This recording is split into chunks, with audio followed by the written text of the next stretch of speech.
Hi friends, welcome back to my channel. ഇന്ന് ഞാൻ നിങ്ങളെ പരിചയപ്പെടുത്തുന്നത് ഒരു ചുക്ക് കാപ്പിയാണ്. ചുക്ക് കാപ്പിയെന്നും പനിക്കാപ്പി എന്നൊക്കെ ഇതിനെ പറയാറുണ്ട്. ഇപ്പം മഴയുടെ സീസണാണ്, അതുപോലെ തന്നെ പനിയുടെ സീസണാണ്. ഇതിനാവശ്യമായ സാധനങ്ങൾ എന്ന് പറഞ്ഞാൽ തുളസി ഇല, ഗ്രാമ്പു, ഏലക്ക, കരിപ്പട്ടി, ചുക്ക്, കുരുമുളക് എന്നിവയാണ് ആവശ്യമുള്ള സാധനങ്ങൾ. 2 ഗ്ലാസ് വെള്ളം തിളപ്പിച്ച് കഴിഞ്ഞ ശേഷം ഇത് നന്നായിട്ട് ചതച്ച് ഇതിലോട്ട് ഇട്ട് കൊടുക്കണം. ഈ വെള്ളത്തിലോട്ട് ഇട്ട് കൊടുക്കണം.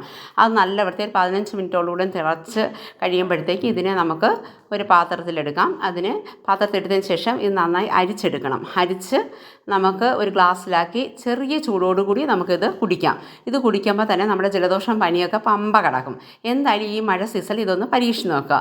എൻ്റെ റെസിപ്പി ഇഷ്ടമായെങ്കിൽ എൻ്റെ ചാനൽ സബ്സ്ക്രൈബ് ചെയ്യുക. Okay, by.